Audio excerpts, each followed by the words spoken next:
It's early National Signing Day. For those of you that were somehow unaware, which I imagine is not very many of you. Now, one of the things that I find to be interesting about National Signing Day is that a lot of times you don't necessarily get what you're looking for, right? That's one of the bigger issues there, is that with National Signing Day, you don't always get what you're looking for. And one of the things that I was trying to understand or trying to figure out was, well, did everybody get what they were looking for in all of this, right? It's going to be hard for a lot of those teams that are changing coaches, that are going to be playing.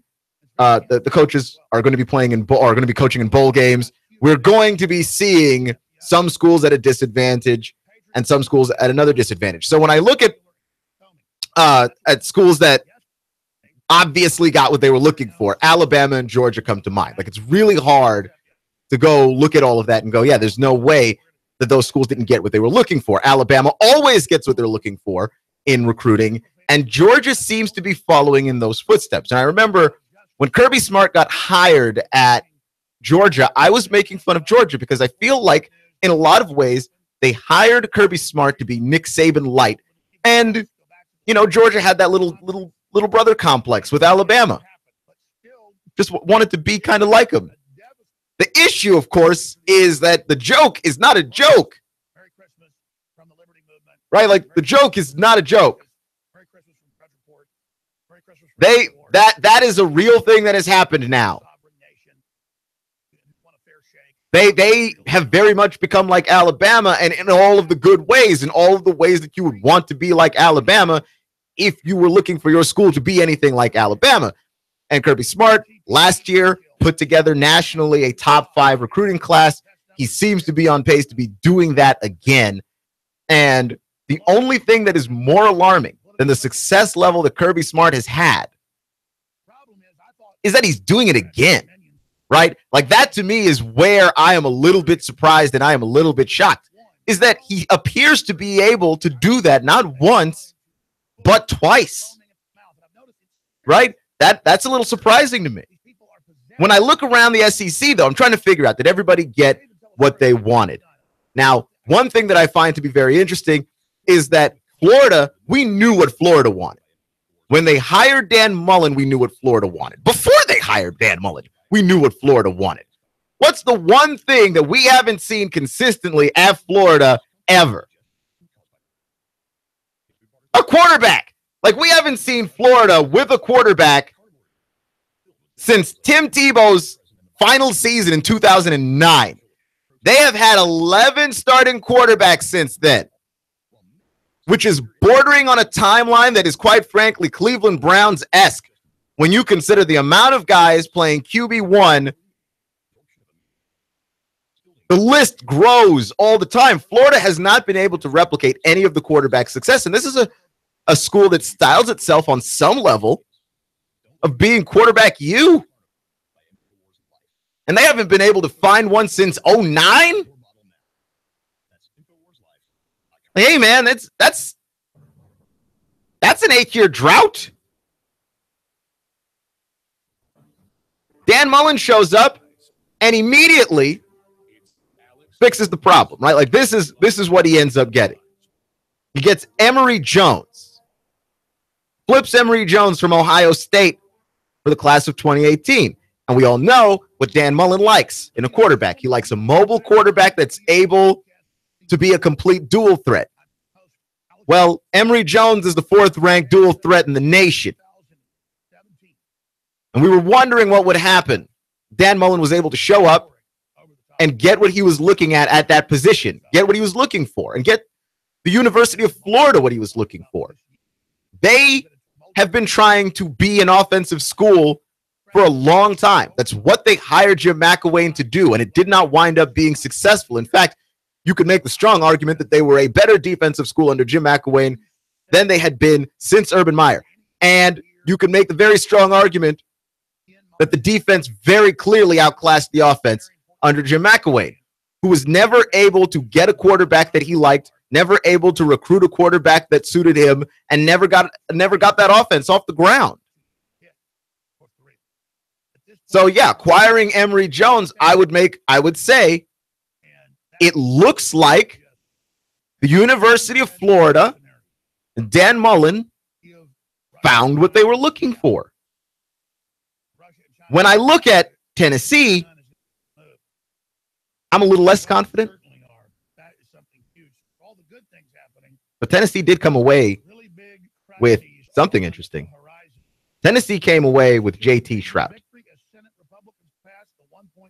J.T. Shrout is a confident young man. He believes, and this is a quote from J.T. Shrout, by the way,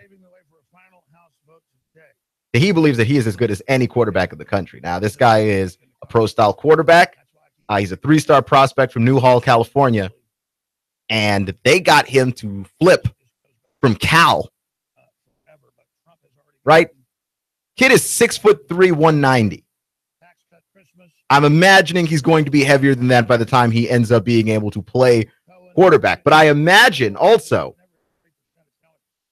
that Tennessee and all of the things that they want to do on offense, they might need somebody with some star power. And I think also at the quarterback position, they're going to need somebody, I think, with some confidence. Because if you want to talk about what it is that you did not see from Quentin Dormady, and one thing that you didn't see from Jarrett Garantano, confidence is a big thing that was missing. Confidence is something that simply was not there. They didn't have it. Now, I mean, you could point to a number of different things. I don't think that anybody at this university had confidence, right? Like, not just at the quarterback position. I mean, you just started to see it trickle along the coaches, the running backs, offensive line, wide receivers. Like, there wasn't a whole lot of confidence to go around. So I understand that entirely. But this might be a little bit of a secret weapon that the Vols are able to walk away with. Right? He's not the giant splash, but he was a highly sought-after quarterback. He got offers from Ball State, Colorado State, Hawaii, Montana State, San Diego State, San Jose State, UNLV, Weber State. He got offers from all over the place. And also, I think a lot of this emphasis on finding good quarterbacks and finding good offensive players is marking an interesting sea change for the SEC. Because I think that the SEC has always been known for playing that smash mouth, grind it out kind of football, and this is different. We're not just looking for offensive players. We're looking for offensive players that go up top. We're looking for offensive players to run the offense. We're not talking about a guy that shows up and just manages things. We're looking for playmakers at Signal Caller. And I think that's fascinating. I do. I mean, that's a very different thing. This puts us in a very different place. I mean, you look at Georgia. Georgia keeps recruiting quarterbacks, I've noticed. Right? Like, I think, first off, Georgia learned a very important lesson. They learned a very good lesson with recruiting Jake Fromm, which is that if they only had Jacob Eason, and had they not pursued Jake Fromm the way that they had, and had they not acquired Jake Fromm when they had, when Jacob Eason goes down, their season's over. Having Jake Fromm literally has Georgia in the college football playoff to the point where it does seem like you can never recruit enough offensive players. Right? Like, that's fascinating to me. Because the SEC didn't used to be that way. As a league, like when you look around at the schools that are considered to be, or the conferences that are considered to be the offensive conferences, the conferences where all the exciting football was played, like it was always the Pac-12 in all of its various forms back when it was the Pac-10. And it was always the Big 12. It was always the Big East. It was always the ACC, right? And the Big 10 and the SEC got that designation of this is where we grind. We run the ball here. We play stout defense here. This is not a place that produces quarterbacks. Not generally. But it's changing. Like, it doesn't matter. That's not what we're seeing anymore. We're seeing a place that's getting with the program offensively, where you have quarterbacks who can really score and legitimately sling the rock all over the place. And you have guys that are confident. And part of it, too, is that quarterbacks are just better coming out of high school. You see these guys, and they're playing in these Elite 7s, Elite 11, summertime camps. They never stop playing football.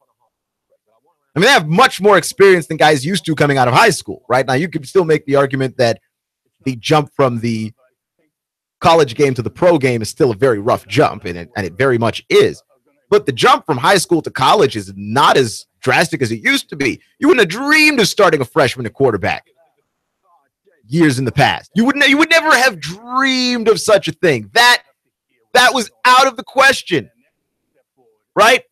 I have friends who, when Matthew Stafford became the quarterback at Georgia, went to go see Matthew Stafford play, right, in the spring game, and thought Matthew Stafford was the best quarterback coming out of high school they had seen in their lives. And Matthew Stafford did not start as a freshman. If Matthew Stafford came out now, he'd start as a freshman. That's the way we do things here. That's the way that college football has gone. You want these guys to be good, to be great sooner, faster. You want them to be better. And they come out of high school with more experience than guys ever used to come out of high school with. Right? They have so many more throws under their belt than guys used to come out of high school with. Of course, the confidence is there. And it's almost just a waste of their talent not to have it. Like, it's almost a waste of what these guys do not to have it.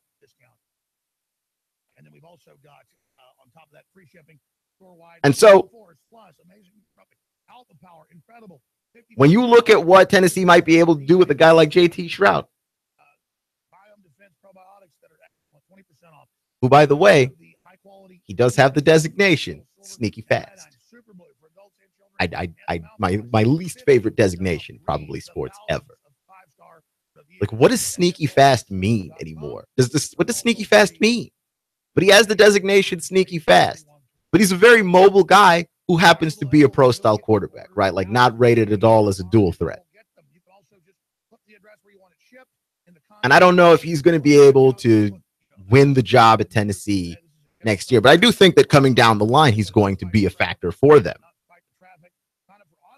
He's going to be a factor for them, and he has to be. Because I think that even though Tennessee hired Jeremy Pruitt, and Jeremy Pruitt is more of a defensive guy, Tennessee has, I think, the similar public problem that Florida has, right? Which is that the offense is bad and that the offense was unwatchable at times last year. And look, the face of your team is always going to be your offense. Like, I know that defenses win titles, but the face of your team is always going to be your offense. And whether or not people think that you are a good team or a bad team comes down ultimately to whether or not you can play offense well. Florida didn't show that they could do it. So they got Dan Mullen, and Dan Mullen got Emory Jones. Tennessee didn't show that they could do it. And while they got Jeremy Pruitt, they got JT Shroud. Not that it stops there. Tennessee's problems also extend out to their offensive line, where there was not a whole lot of consistency there, not a whole lot of depth there. And to be fair, Butch Jones has been an amazing recruiter at Tennessee, right? Like, you can never take that away from Butch Jones. Butch Jones has always been a top-notch, brilliant recruiter. He has. You cannot remove that distinction from him. If recruiting were the issue, Butch Jones would still be the coach. Winning was the issue. But the fact of the matter is, he didn't do the team a service in how he got offensive linemen. He didn't get a whole lot of offensive line depth. No, didn't see it. And this was his whole tenure at Tennessee, not recently, right? I remember reading a report, right, And I have a friend who covers the Vols, and I remember reading a report that he wrote that said that there was the Josh Dobbs senior season at Tennessee. There was a game in that season where Josh Dobbs was going to his offensive lineman for that game, and he was shaking their hand because he had not ever met them before. He hadn't met him before. Like, that's problematic, right? That's incredibly problematic. It's mad problematic when it comes to the fact that your quarterback has not met offensive linemen that your team has before, because that is how green they are, because you have not recruited them to be particularly deep. That ain't good, right? I don't think you need me to tell you that. That's something that needs to get fixed. You can't go around with a bad offensive line. There isn't a quarterback on this earth you could recruit that's going to be good without a good offensive line. All quarterbacks need an offensive line. And Tennessee hasn't had one. Tennessee hasn't had one for the longest time. And so the success of Garantano, even, who is a guy that shows a lot of promise and a lot of upside, it seems to be stunted on some level, because, yeah, that guy was playing behind a pretty bad offensive line with no depth, and that's something that has been a problem during the entire tenure of Butch Jones. You don't get that fixed, you don't get a whole lot done at all. I mean, there's nothing else to say there. You don't get that fixed, there's nowhere else you can go. There is no up from there. So we'll see if any of this stuff leads to having a better designed team. Because Tennessee, I thought previously, under the previous regime, has done a great job recruiting. And I thought, outside of offensive line, to be honest with you, I thought they did a really good job recruiting. Right? I think that maybe they could have done a better job with offensive weapons in general, but it's not like the guys that they had weren't good. And it's not like they never recruited defensive linemen and linebackers really well. And I thought, a lot of the secondary stuff that goes wrong for Tennessee, or that went wrong for Tennessee under Butch Jones, had a lot to do with coaching and just poor decision making, more so than you didn't recruit guys who could play. Like, those guys could play.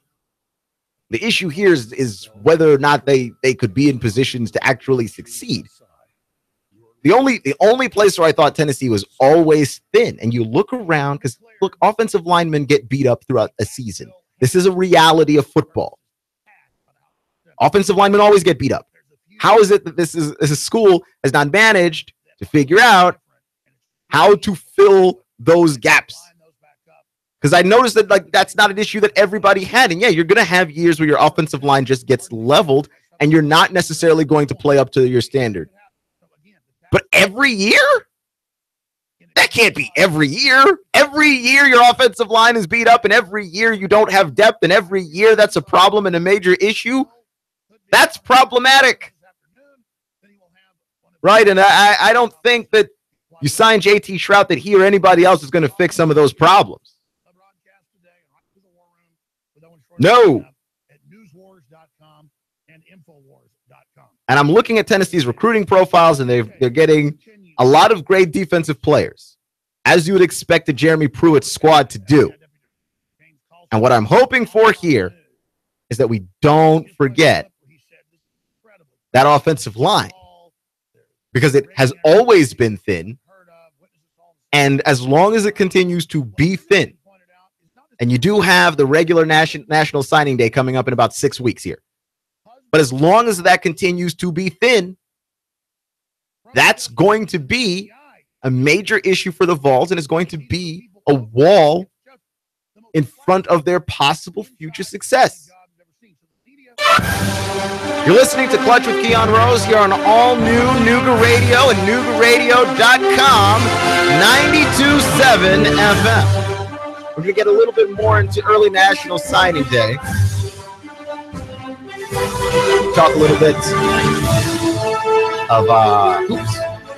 Got some Christmas matchups next.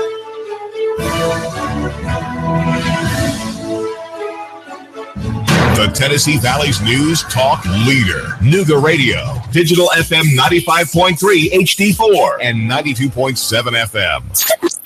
3, 2, 1. Chattanooga Radio, digital FM 95.3 HD4, 92.7 FM's news now. A house fire broke out on Ocoee Street at a home that was not occupied, had the electricity turned off, and had been sold about a week earlier. Firefighters putting out that blaze and evacuating 2 homes next to it because of heat damage to those 2 adjacent homes. The Chattanooga Fire Department investigating. New testimony in the Woodmore bus crash case against Johnny Walker, who's accused of killing 6 students in a bus crash and injuring many more. Prosecutors say there is proof to indicate Mr. Walker received a phone call right before the crash occurred at 3:17 p.m. November the 21st, 2016, and that call lasting 3 minutes and 51 seconds, the bus crash happening a short time later. The closure of East Brainerd Road at Banks Road begins today and lasts until Friday for waterline installation. Detours will be posted. They'll route traffic down Morris Hill Road and Igo Gap to Banks. Russell Stroud, Nooga Radio News, now. The Tennessee Valley's news talk leader, Nooga Radio, digital FM 95.3 HD4 and 92.7 FM. It's the perfect gift for her. The most affordable price in town. Goss Jewelers on Gun Barrel behind Chili's. You're not sure what to get her for Christmas? The friendly staff at Goss Jewelers will be glad to help you make this Christmas the best one for her ever. Independently owned and operated by Charlie Goss. How about this to make her glow? Gold hoop earrings, white gold, yellow gold, rose, just the thing. Diamond stud earrings. If she doesn't have them, she wants them. Last minute request, Charlie can make that custom colored diamond pendant in a snap. Goss Company Jewelers, craftsmen of fine jewelry. Come now. 296-9331. 296-9331. 296-9331. Don't have her disappointed for Christmas. Come on. Act now. Goss Company Jewelers, craftsmen of fine jewelry. Time is running out. Christmas is here. Hurry. Goss Jewelers on Gun Barrel behind Chili's. 296-9331. 296-9331. 296-9331. Goss Company Jewelers, craftsmen of fine jewelry. Merry Christmas. Expect a very wet, rainy, and foggy start to your Wednesday. Be careful out there. Showers becoming scattered, though, later on. Highs up around 60 tonight. Lingering clouds, but a little drier. Lows into the mid and upper 40s. For Thursday, mostly cloudy. Highs upper 50s, with rain returning for the first half of the weekend.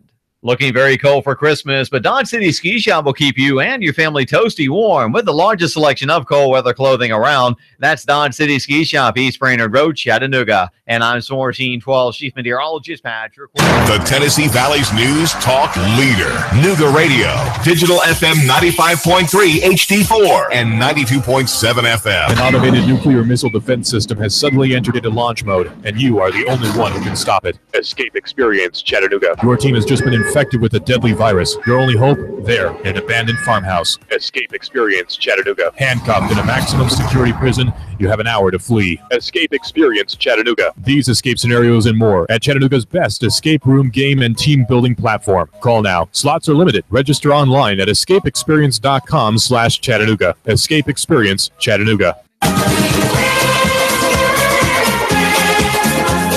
Cash, cash, and more cash. Hey, where do you think Santa shops? Rick Davis Gold and Diamonds. He made a special stop to tell Rick, slash those prices. Ooh, ho, ho. That's right now for Christmas at Rick Davis Gold and Diamonds. Even Rick's not going to say no to Santa. No. Don't wait till after Christmas. It'll be way too late. Get your cash right now for your gold, your silver, your diamonds, and jewelry. Has Rick gone mad? Well, maybe a little. No, we think he's just Christmassy.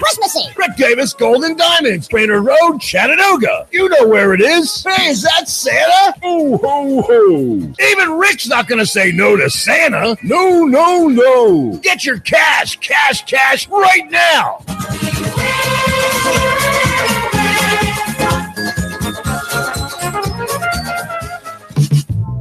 Goss Insurance. Yes, we are local. And no, we don't have an 800 number. In fact, our mobile numbers are on our business cards. We live, work, play, and worship in Chattanooga, and we would love to help with your insurance. Business, auto, home, life insurance. Call now, save money. Call Goss Insurance for all your insurance needs. Goss Insurance, 875-2500. 875-2500. Broadcasting live to over 1 million souls in Chattanooga, the Tennessee Valley, and beyond on frequency modulation 92.7. Sean Hannity, 25,000 watts on digital FM 95.3 HD4. CBS Radio News, NASCAR, Bloomberg Markets, David Tulis, streaming strong at Noogaradio.com. Live on YouTube and Facebook. Nooga Radio, News Talk 92.7. Chattanooga Radio.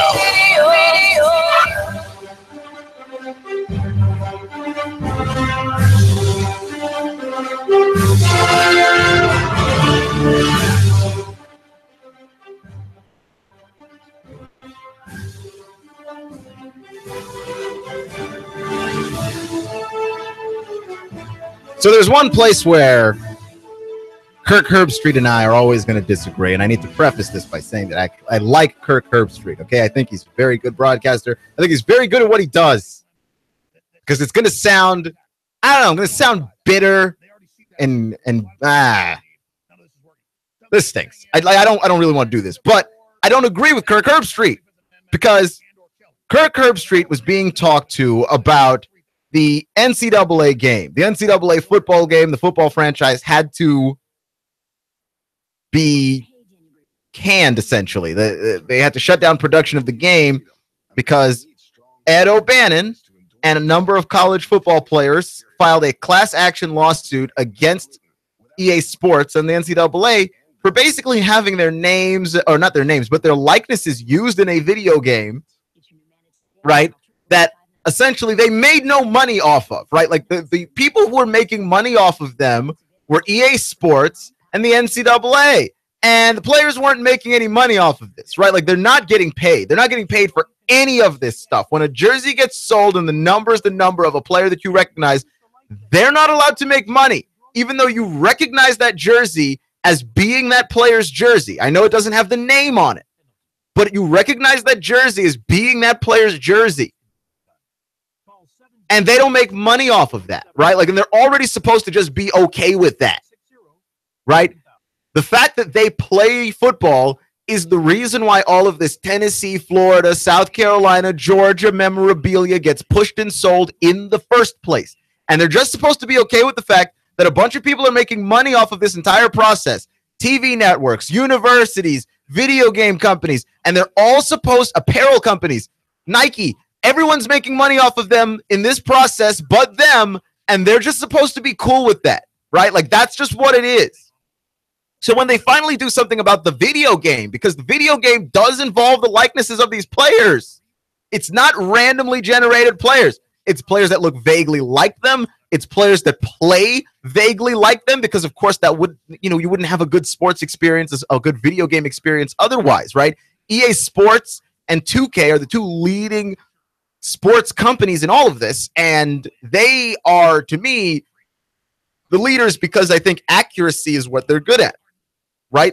They're good at, you play the video game, right? Like the 2K video game, you play 2K, NBA 2K, and Kyrie Irving plays in the game, and he looks like the real Kyrie Irving, and he plays like the real Kyrie Irving, and the shots that he takes are like the real Kyrie Irving.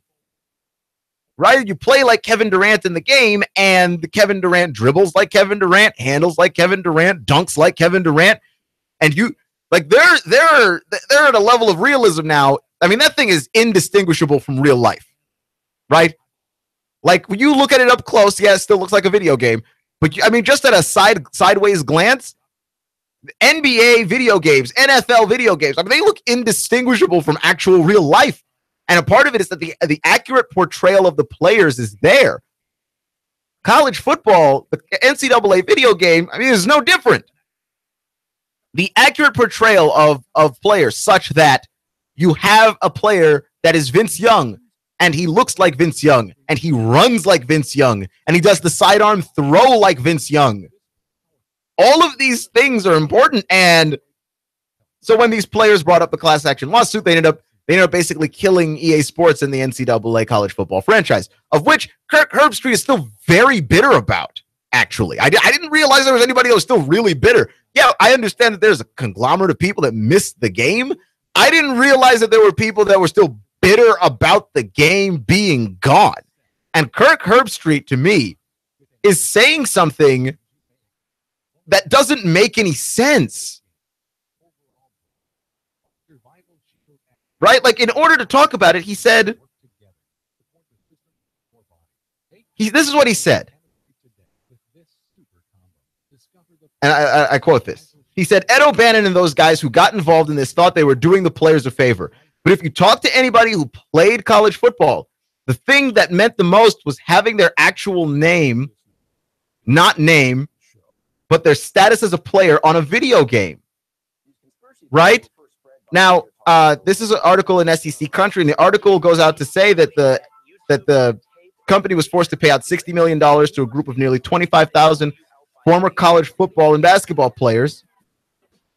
And if they did it again, the game would need to feature a roster of players that were either anonymous players or pay compensation to the players for their likenesses, their uniform number, their skin tone, their height, their weight, etc.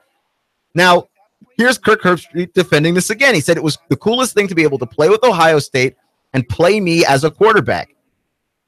Right? And to have that taken away from these players in the last 5 years or so is really sad. Hopefully there's an answer to this. I don't know what it is. But I never heard a guy say, man, they need to be paying us to put us on that video game. All I hear is, man, they only got me at 85 speed and I need to be at 95 speed. That's the only thing I ever heard from players when it comes to the video game. I've never heard from players ever being frustrated that they were in a video game. It's quite the contrary. Now, here's the thing. The class action lawsuit was put together by players who were in the video game. So that already doesn't make any sense. There were players who were frustrated with this fact.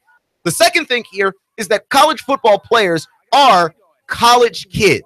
Okay? Yes, when you're in high school and college, nothing would be better to you, right, than you being in a video game. But like, what do you really have to worry about when you're that age? You don't have bills.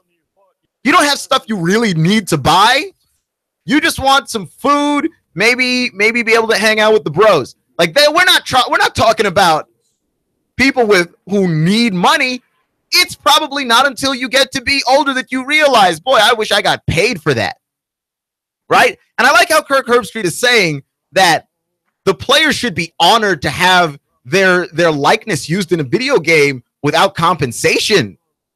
Right? Like, they should just be happy for it because it's an honor for them to be there. It's an honor to be considered that, which is part of the problem in the first place, which is that someone is using you and you're supposed to be happy for the honor of being exploited. Now, you can talk to me as to whether or not players can be paid by colleges and universities for the work that they do, right? That many people believe that the trade for a college education is a fair trade. I don't believe so, in large part because the football and the education tend to come at the same time, such that it actually decreases the quality of the education, but that's neither here nor there. Also, I would like to point out that not everybody gets a scholarship, and not all these scholarships are equal in nature, and all of those things. So, like, if it's the education that we're worried about, we could definitely do more for these players, right? Whether the players play the game now and then decide to receive the education on the back end or what have you. But the quality of this education is not as high as it could be if you're having them play football and be students at the same time. Hey, memorize this playbook and then also memorize this biology book. Be good at anatomy and physiology, and also be good at our air raid offense. Like, you're not increasing the quality of the education when you're asking a student to do both of those things. I don't think. But it's another thing entirely to say, here's a video game company. This video game company is going to take your likeness, right? They're going to make 3D models that look kind of like you. They're going to have your skin tone. They're going to have your height. They're going to have your weight. They're going to wear your number. They're going to essentially be you in everything but name, and you are not going to get paid 1 cent for it. Not 1 cent. And you should be happy for the honor of being exploited by it. Right? Like, that's insane. That is absolutely insane that you should be happy to be there. And this is the problem, right? That the people who have tend to hold this opinion over the people who do not have. It's easy for Kirk Herbstreit to say this. Kirk Herbstreit works at ESPN. He's not suffering. He's making a ton of money. Kirk Herbstreit is not suffering on this, right? At all. How on earth is that okay? And why is it not possible for the players to want to be compensated and find it cool to be in a video game? Don't point those things out like they're two separate things. They want to be compensated for what they do. Also, they'd like to be in the game. And that's fine. They want to be paid for what they do, for who they are. Because I'm telling you right now, you're not about to take my face, my voice, my likeness, and put me in some promotional material and not pay me. Right? My life's not even expensive yet. I'm 27. You're not about to use anything from me and not give me money in return. And I'm not about to be happy for the honor of being exploited. College football players and college athletes in general are already exploited in a number of different ways. But this is actually the most obvious one in which I believe that they should be paid. And this idea that Kirk Herbstreit is saying no, not only should they not be paid, they shouldn't even want to. They shouldn't even want to be paid. What? That is mind-boggling to me.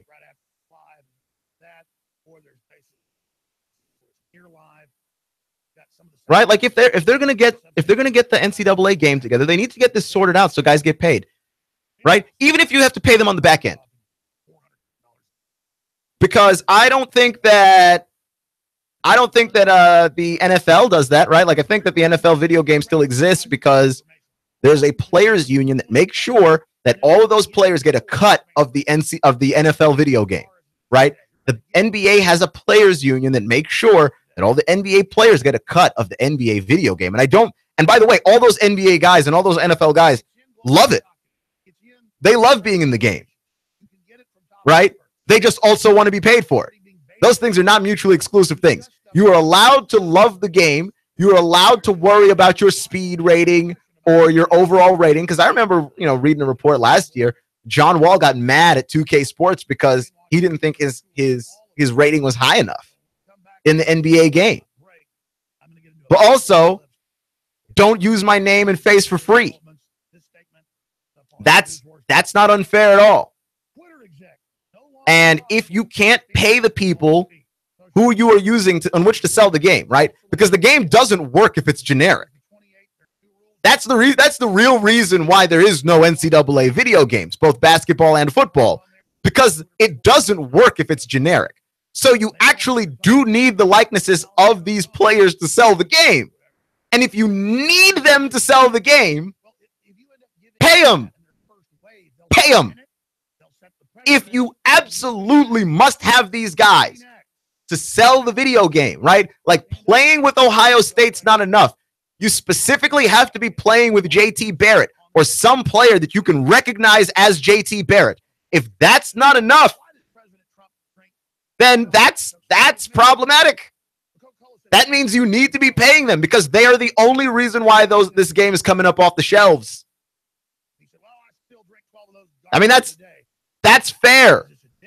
That's completely fair. Like, I don't know how there's even an argument to this other than, well, the game was fun. That's not an argument.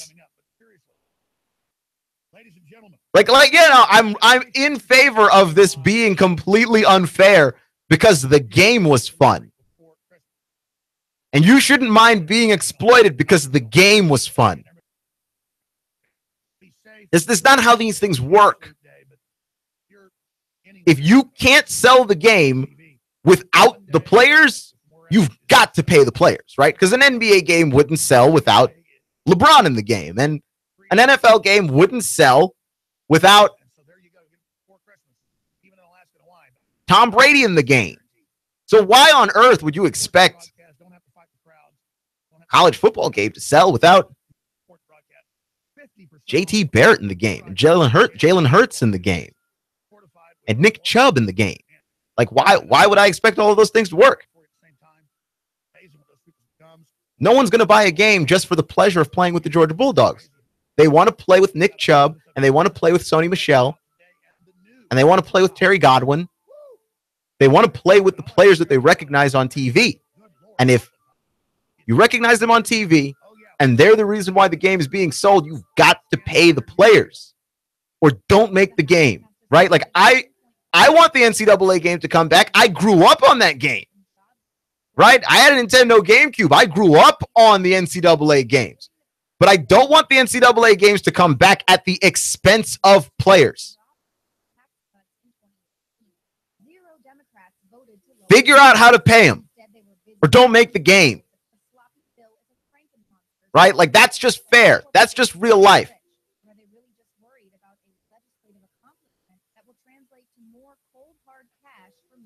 Just so weird that Kirk Herbstreit was a college athlete, and he's taking the side of corporate greed, which I guess happens, right? Like when you talk about people who forgot where they came from.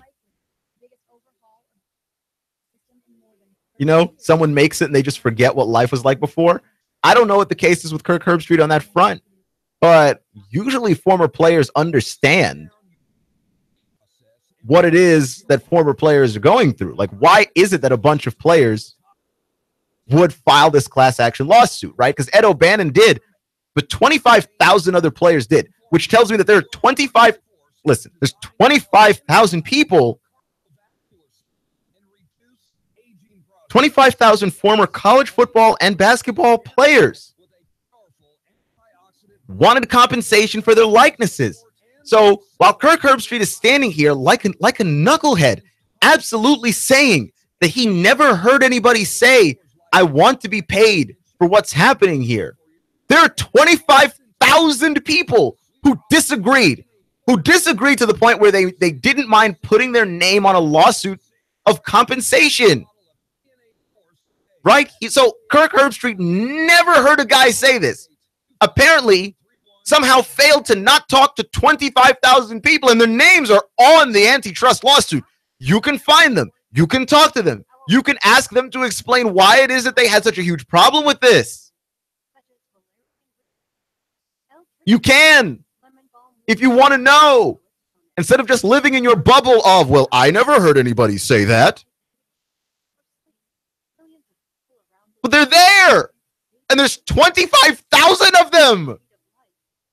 Right? Like, this isn't something where there are 10 people, 15 people, 200 people, even 1,000 people.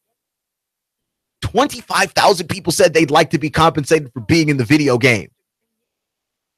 That means you can no longer make the game. Because if there's 25,000 people already existing that want to be compensated, that means every time you make the game, you're just going to grow that list. And if you don't see something fundamentally wrong with a group of people wanting to be paid for having their likenesses used for something that makes somebody else money, you've got a problem. And the players outside of that lawsuit are overwhelmingly powerless to this. Right? Like, it's not like the players had a say in, we're just going to use your likeness and not pay you. Right? Like, it's not like they came to the players and went, okay, well, we're going to use your likeness in this game. Is it cool if you're just in the game? Like, do you mind if you don't get paid? Do you mind if you don't make any money off of this whatsoever? And then all the players are like, cool. Yeah, no, that sounds awesome. I just make sure my speed is a 95. No, people want to be paid for what they're worth. Right? Like, how many times do you see this in sports contract negotiations? Like, guys Guys want to get paid a lot of money. And sometimes it's just because they do like having a lot of money, which I imagine is pretty fun. But sometimes you just want to get paid what you're worth, right? It's not always about the money. It's what the money represents. If you pay me like I'm the worst guy in the league, what you're saying is you think I'm the worst guy in the league. If you pay me like I'm the best guy in the league, what you're saying is you think that I'm the best guy in the league, and that does affect how I feel about you. Well, they're not paying these players at all. And what they're saying is, while we're making money off of your likeness isn't worth anything. It's not. It's not worth giving you the money voluntarily. In order for you to get the $60 million that we owe you, I have to be sued first. I don't think your likeness is worth anything. But it does have value because it's making us money, right? Like, it's making money for somebody. It's got value because it sells copies of the game. So what does that mean? And why is Kirk Herbstreit so wrong? And why is he cool with being so wrong? And why won't he talk to any of the 25,000 people that are floating out there so that he could be maybe a little less wrong? I don't have the answers to any of those questions. You've been listening to Clutch with Keon Rose on all new Nooga Radio, NoogaRadio.com, here on 92.7 FM. Thank you for joining me today, making me just a small part of your day. You know that I appreciate each and every one of you. We're going to get to some of that hoops conversation and to some NFL conversation tomorrow. And it'll be my last show before Christmas. So, wishing you Merry Christmas and Happy Holidays. Clutch with Keon Rose on 92.7 FM.